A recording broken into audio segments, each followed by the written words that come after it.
you can outcome circumstances. A lot of people allow their circumstances to hang on to them for their entire lives, and that becomes their identity, and that dictates their future. Do you believe in yourself enough? There's no downside to self-belief. There's just not. If you don't believe in your own abilities, you're not going to succeed.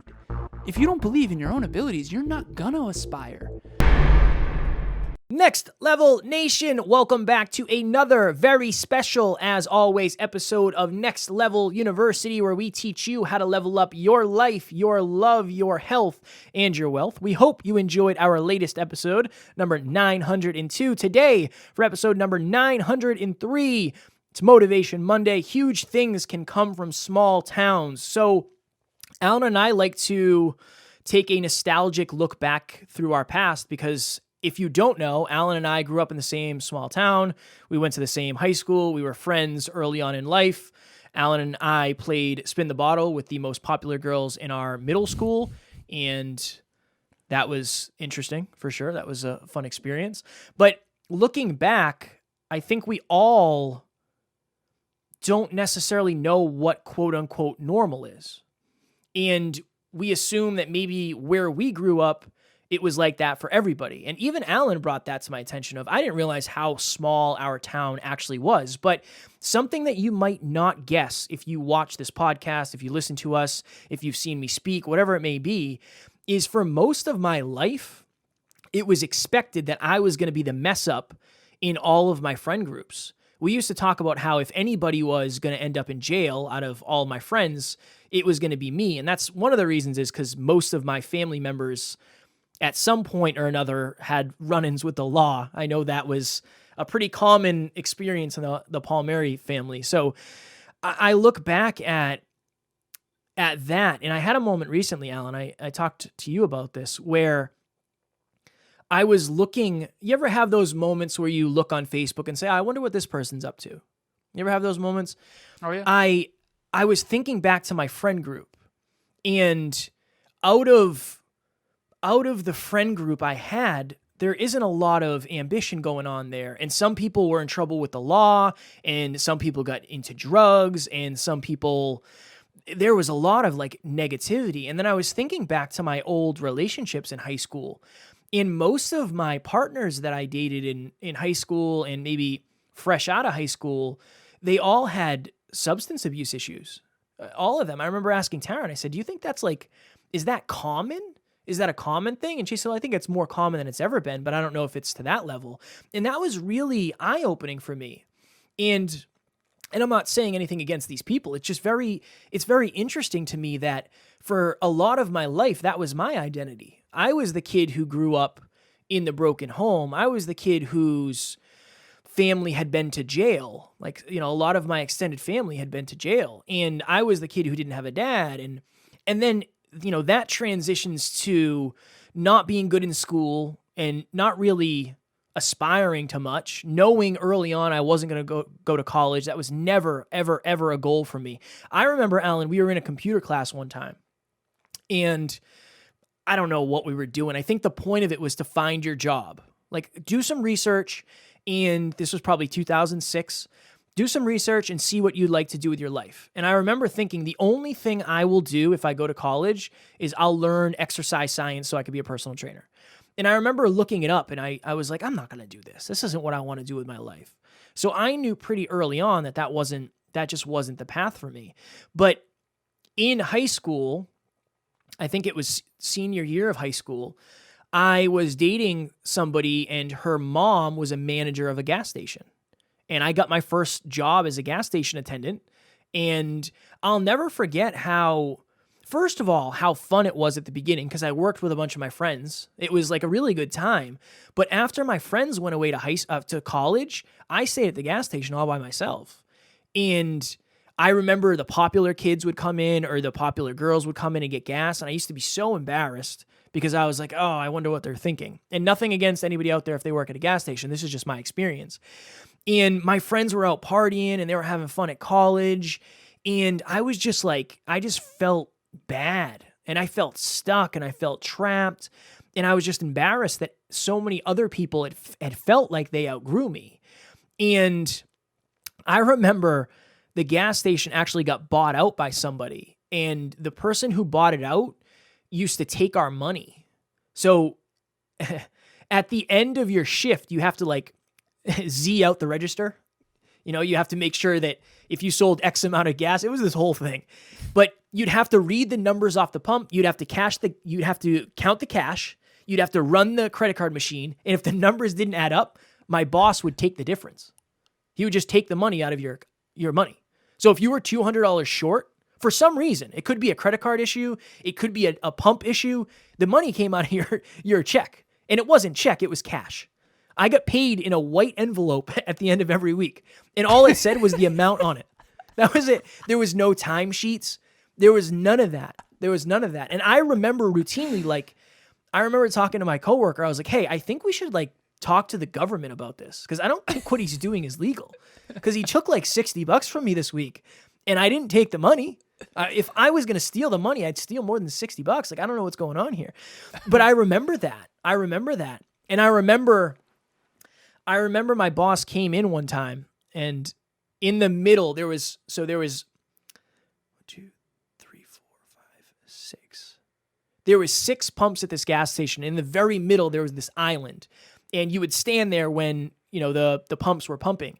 And he came over one day, and him and I were talking, and I told him that I was looking for another job. I said, hey, I just want to be upfront and honest with you that I'm looking for a job, and I just want to let you know that. And I was studying to be a personal trainer. And like a week later, he fired me. He called me in the morning and said, don't bother coming in today. He actually didn't call me. He had the guy from the garage call me and tell me not to come in. And I hadn't done my personal trainer certification yet, so I went and worked at a hospital, 3rd shift, which was brutal. And again, the only jobs they had available were housekeepers. And I was working 3rd shift, and I was cleaning floors, and I was cleaning toilets, and I was at some point stripping and waxing floors, which I always enjoyed. But again, my experience, my ego, I was so embarrassed. Because I felt like people were looking down on me, and I know people were looking down on me. And that hurt me tremendously. And again, I'm not speaking down to you if that's something you do. This is my experience, but that hurt me tremendously. And like, you can see how the identity of Kevin starts to build up, right? The lone wolf works 3rd shift by himself, doesn't see his friends, the gas station guy, the townie. That was who I was for much of my life. So where I am today is, even reflecting on it, is super, super interesting. But this is my lesson for this. And I want to preface it with this. Alan and I are fairly lucky considering we're white men in the United States. So I understand that Alan and I have privileges that other people might not get out there, and I want to make sure I put that out there. But I also think it's important to state that you can outcome circumstances. A lot of people allow their circumstances to hang on to them for their entire lives, and that becomes their identity, and that dictates their future.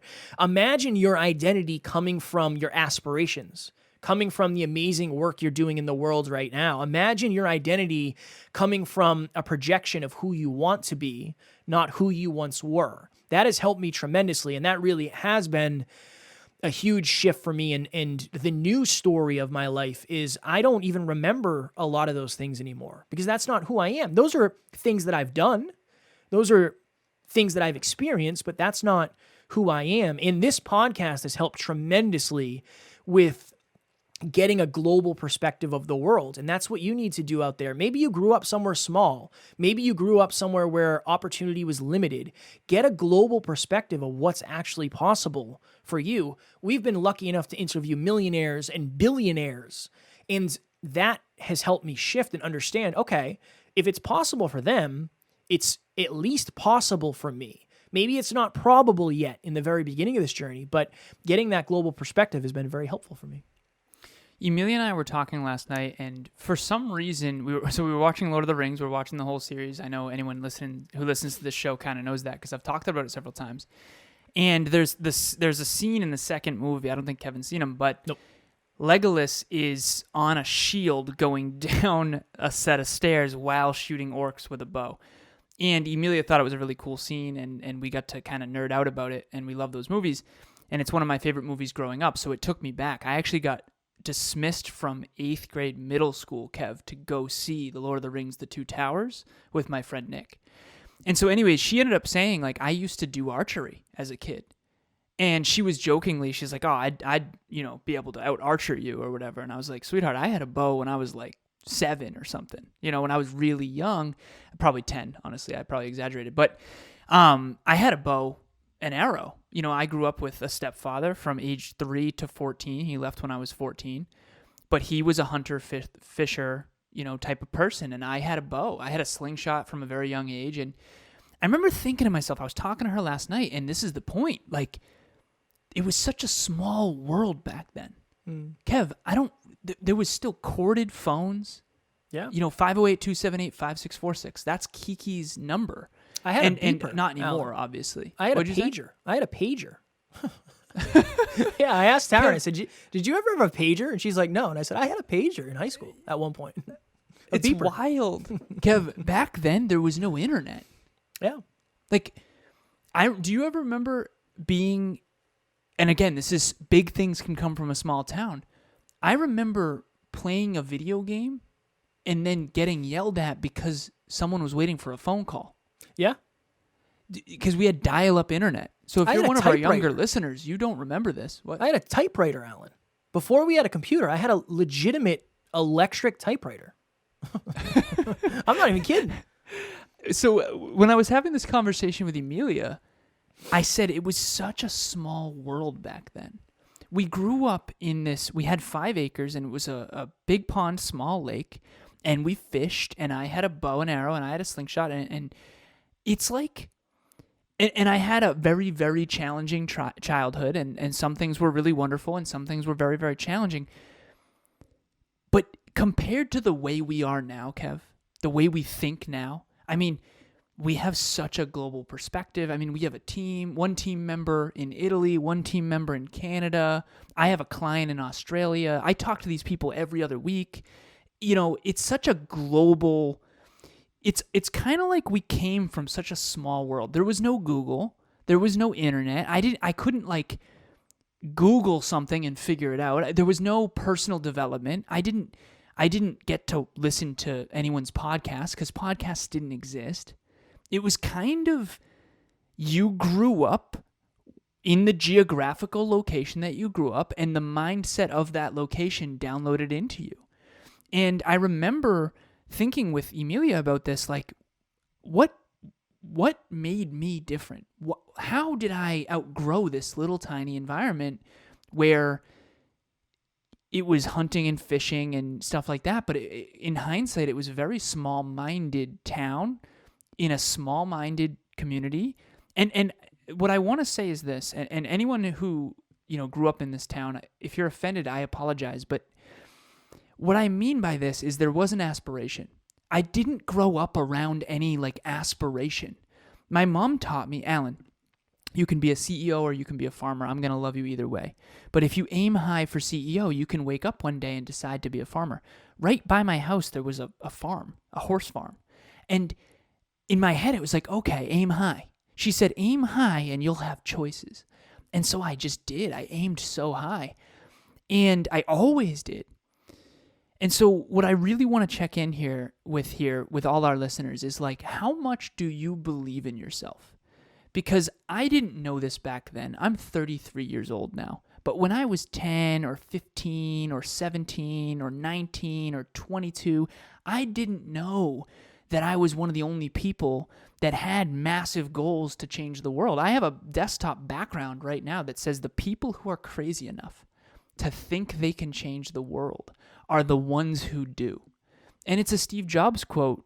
And that has resonated with me. I'm pretty sure that was on my MySpace page. I mean, that was way, way, way back. And I now understand that that's not common. It's not common to have huge goals. It's not common to want to change the world. It's even less common to intend to do it. I never, Kevin, this is why it's so fascinating that him and I ended up as business partners, because Kevin never thought he was going to change the world. I never thought I wouldn't. And I had no idea that Kevin didn't also feel that way because I didn't know any different. And the difference is self-belief. And I'll never forget this. I had my favorite teacher of all time. Her name is Mrs. Pryor. she's amazing, and she was so kind to me, and she helped me debate life, and we had philosophical conversations about unconditional love, and it was much more than math. And I will preface this, I was very gifted in math, so it always came fairly easy to me. So I always got along really well with my math teachers. But Mrs. Pryor was so good to me. Best teacher I've ever had. She protected me when I got laughed at and all that kind of stuff. But I remember telling her she was studying for her master's degree. Because I think teachers, once they get a master's degree, I think they get paid at a higher rate. And I forget what the logistics were, but she was studying for her master's. I think she was going to Assumption or something like that. And I remember saying, like, Mrs. Pryor, why don't you, because at the time I wanted to go to WPI, my alma mater, Worcester Polytechnic Institute. It's kind of like a mini MIT for those of you who don't know. Very, very famous tech school. And it was always my dream to go to WPI. My uncle Merle Norcross was the track and field coach there. And Norcross Field is still there. It's, he has since passed away, and they named the track and field after my uncle Merle. So that's how deep these roots go in my family. And so I end up achieving my dream. I got into WPI, and I remember wanting Mrs. Pryor, and this is fascinating hindsight, Kev. I wanted her to come with me. Hey, why don't you come teach at WPI? Right? And she turned to me and she said, Alan, I could never teach at WPI. And I remember vividly being like, why not? What do you mean? Like, of course you could. She's like, Alan, I'm not smart enough for that. And I remember being like, you're the smartest teacher here. Hands down, smartest teacher in Uxbridge High, in my opinion. But now I get it. Now I get it. She didn't believe in herself. It's just like, and I'll tell this story briefly too. Kevin and I are on the Pacific Coast Highway driving to interview someone. And there's this house on the side of this mountain overlooking the Pacific Ocean. Gorgeous. This house is probably, I don't know, what's your best guess, Kev? You know house prices. Oh, man, 20 million. 20 million. Okay, and I said to Kev, I said, this is the house that I intend to have, a house just like this. Maybe that one. And at the time, this was a while ago. This is, 4 years ago, 3 years ago, something like that. And I remember Kevin later on told me, Alan, that sounded really arrogant. And I just want to be honest with our listeners and viewers. Someone has to buy that house. Like, someone owns that home. In my belief system, there's no reason why it wouldn't eventually be me. And I don't say that from an arrogant place. I say that from a place of I actually believe in my own capability to go learn and figure out how to earn a home like that. And to be completely blunt, I actually do know how to do that. And I now understand in hindsight, looking back, the town that Kevin and I came from, that wasn't normal. There's no home in our town that's worth that kind of money. But Kev, I never really... You don't know what's not normal when it's your normal. You know, Kev, you didn't know what it was like to have billion-dollar goals and dreams. You didn't know what it was like to have a global podcast heard in 120 countries. Back then, there wasn't even the internet, and the podcast industry didn't even exist. Yeah. And here we are, and so that's my point. That's my point. In hindsight, it is so clear to me that other people do not believe in themselves enough. Check in on that. Do you believe in yourself enough? There's no downside to self-belief. There's just not. If you don't believe in your own abilities, you're not going to succeed. If you don't believe in your own abilities, you're not going to aspire. And you might get stuck in a small town around small-minded people. If I didn't have self-belief, God damn, I would not be where I am today. And no matter how dark it got and no matter how hard it got, and so much of that I'm not even going to unpack here, but like Kevin and I came from very, very humble, very challenging, very non-aspirational beginnings. And the difference is self-belief and work ethic, and eventually, after 26, going all in on self-improvement. And that's what we're doing every single day. That's what we're helping all of our community do every single day. And so just check in. Do you not believe in yourself? Because I'll be honest, to this moment, Mrs. Pryor could have. I'm certain that she could have taught at WPI. I met the professors, Kev. They're not that much smarter than Mrs. Pryor. Genuinely. But she didn't believe it, so she's not going to try. So check in with your self-belief. If you have level 7 self-belief, you will only achieve level 7 goals. And I want more for each and every one of you. And that's the biggest difference for me. Even I used to think, if you're listening, maybe you'll think what I used to think of, it's kind of arrogant to say some of the things that Alan said. I used to think it was arrogant, but now I just realize that it's a couple things. It's number one, insane levels of self-belief, but it's that paired with the awareness on how to actually do it. And that is a powerful, powerful combination. And I said that today, Alan. Somebody asked me on a podcast, they said, do you like yourself? And I said, that's a great question. I said, I like myself and I love myself more than I ever have. And I totally understand if you're out there right now and you cringed. Like, oh my God, you're not allowed to say that. I said, I understand. I've been on both ends. But when you know it, you know it.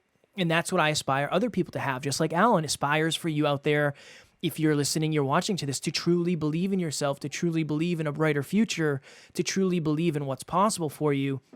If it came off as, I don't want to say cringy, but if it came off as something that was difficult for you to hear and your first reaction was to say, wow, he must have an ego, maybe it's the opposite. Maybe you don't believe in yourself. That was the way it was for me. So I'll just speak from my experience. And this is the last thing I'll say. I was talking to Taryn one time about this, and we were talking about our high schools. And I was like, yeah, our high school at one point almost lost accreditation. And she's like, what do you mean? And I was like, I don't know. I don't even know what that means. I just know at one point a lot of people were freaking out because they didn't know if they were going to get the opportunity to go to college because our high school was, well, I don't know the word I used. I looked it up, but it was Probation. very close. What was it? It was accreditation probation or something. Yeah, we were on probation for some reason. I don't know if it's because we had classrooms in the basement or whatever. I don't know. I don't know why that was. And I didn't really care much because I wasn't going to college, but that's another thing to add to this. Next Level Nation, this is all I ask. Number one, I ask for you to believe in yourself at a deep, deep, deep level. And if you don't fake it. If you don't believe in yourself, find somebody who believes in themselves and somebody who can help you believe in you. Your life can look infinitely different. Number two, please, if you're a new listener, take a couple seconds and leave us a review on your favorite podcast platform of choice. We have a link in the show notes where all you got to do is click it. It'll take you there. Just leave us a review. It'll help us find more amazing next level people like you to help. Those are my only two asks. If you're out there and you're like, you know what, I don't believe in myself as much as I could or as much as I should, everything starts with that acorn of self-belief. You got to believe things are possible. You got to believe they're possible for you, and you've got to believe they'll be worth it. If Mrs. Pryor had believed it was possible to teach at WPI, she would have probably done it. And again, at the end of the day, I just want to help people believe in themselves more because that's when everyone wins. When you believe in yourself more, you become more. When you become more, you can give more. And when you give more, other people believe in themselves more. It's this beautiful, wonderful thing. So we do a monthly meetup every single month. And last night, Kevin and I did what he claimed was the best one we've ever done. I would say so. And we're going to keep hammering. The next one is on peak performance and productivity.